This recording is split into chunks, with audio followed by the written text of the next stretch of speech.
How's it going, guys? Nadamoor here, back at another vlog today. This time I'll be talking about my recent trip to Missoula, Montana for Montana Melee and just for retro hunting, and just some little updates about me. Let's get into the games first. I have some pickups and a few mail calls. This was a great week for putting dents in my Atlas collection. So we'll start with what I got in Missoula first. So the Missoula, Montana has 2 retro stores and some pawn shops and a GameStop, which, GameStop's not great, but, for me, there's modern stuff I need, and it's pretty cheap there, so I still check every time I go to a new town. Unfortunately, one of the retro stores, I think it was Fun Trade, was moving locations, and they opened up actually next weekend, August 3rd, so just missed that window, which is a bummer, but I might go back next month for just a fun weekend with the fiance, and I can try swinging there. But the first store I went to was, what was it? It was Retro Fix Video Games. I got 2 pickups there. I got Conception 2 on 3DS. This is complete, if I remember. I think it has the manual. Yes, so complete 3DS game. Don't really know much about it. I heard it was kind of like a silly game where you have to be with all the girls, but whatever. Not sure if I'll play that one quickly, but it's still good to have. And then I also got Luminous Arc 2 loose, just for DS. I usually try not to pick up loose DS games because, finding the cases is always difficult. You have to scrounge eBay or other sites, or what most likely will happen to me is I'll find it complete and then I'll just sell off the loose one. But, it was there, and I was kind of just I had the budget to buy quite a bit, so I figured I might as well. So yeah, I like the store. It's pretty good. Retrofix. They didn't have the best trade-in policy, which is kind of sad to me. I had a bunch of stuff I was selling off, or stuff I got in lots that I didn't really need, or the retro game treasure stuff that I don't want to keep. And I brought all of them, and they offered me a lower price than I wanted. I had a couple Pokemon games, the side games, and I checked those on GameStop, and with GameStop, with just the 3 I had, they offered me more than what Retrofix offered, which is kind of weird. I knew I was getting a lot of stuff that wasn't worth a lot, but the fact that those 3 games would give me more at GameStop and it had some extras, I don't know. Personally, it seems like something that maybe they can try to fix, but if it works for them, works for them. I can't really fault them. Then went to the GameStop because it was in the same mall as Fun Trade, and that's when I actually found out they were closed. I need to grab one more, actually. 1 second. So, yeah, went to GameStop and found quite a few things I just kind of want to pick up. First one, Kirby Squeeze Squad loose on DS. Again, not something I try to pick up, but I ended up going to eBay shortly after and finding case and manual for a pretty decent price, so I got that ordered, so I'll have that complete, at least. And, I guess my second collection goal is to get every Kirby game, and then kind of after that's Pokemon, Zelda. Nintendo's still the one I'm mainly collecting for, besides just Atlas, so gonna pick that up. Another Nintendo one is the classic NES series, Legend of Zelda. This GameStop actually had retro stuff, and apparently they had a copy of Shin Megami Tensei for PS2. I can't remember which one, but because I was at the event Montana Melee, and someone else told me it was there, but it wasn't there when I checked, so I guess it sold in that short window, but oh well, missed out on that, but still good to find that one. Then the other non-Atlas one I got was Bayonetta 2 with the bonus disc. I haven't played Bayonetta 2, and it's kind of it's one of the few Wii U titles I really was looking for.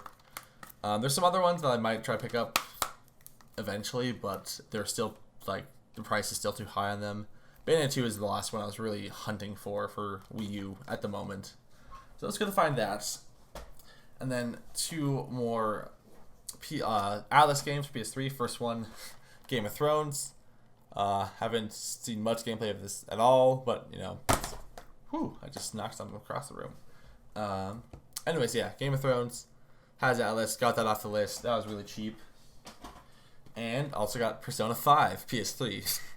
So this makes my 3rd copy of Persona 5, which is a little ridiculous, I know, but the game was so great for me. I loved playing it so much that I'm gonna get every version. The only one I don't have now is a collector's edition, which yeah, I'll probably own 4 copies of Persona 5. Let's be honest. I'm gonna be that guy. But for now, we're sitting at 3. The last pickup I did actually was a trade with another collector. I don't know if it's his name. He's pretty notorious in Montana for being like one of the main collectors of the area. His collection has got insane. I traded him actually that Killzone Liberation game I got from Retro Game Pleasure, and I got Final Fantasy 3 on DS while I'm covering it. Got that complete. It's in pretty nice condition. I haven't really played a Final Fantasy game at all, but I do like RPGs, and the DS is probably my second favorite system of all time. So that was seemed like a good one to pick up, and for the the game he was getting rid of, or the game I want to get rid of, it was completely fair. We both walked away pretty happy with that. So that is it for the pickups. Then there was some mail calls I got as well. First off, I got from someone in the Metal Jesus Rocks trading group. They were selling some games, and it's Persona 4 Dancing All Night. And it's actually sealed. This is for the Vita, obviously. The Final Collection Edition for Atlas, I'm gonna try to pick it up if it fits my budget at the time.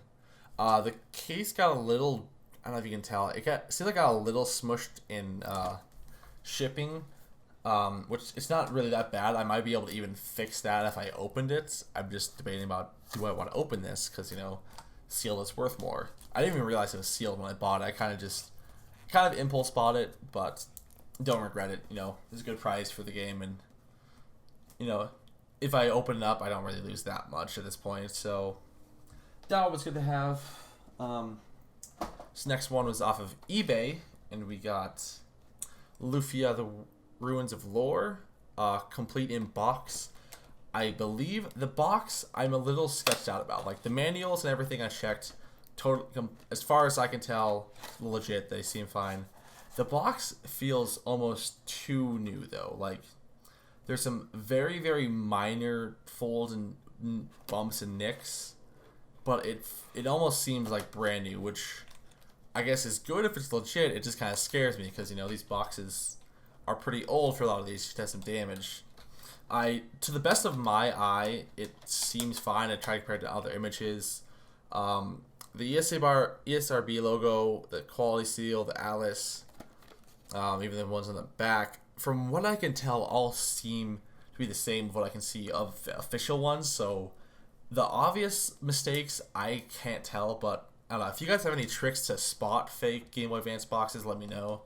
Because if this one is not a legit one, I'll try to dispute it. But if it is legit, then I paid a pretty good price for like a pretty much near mint box for this game.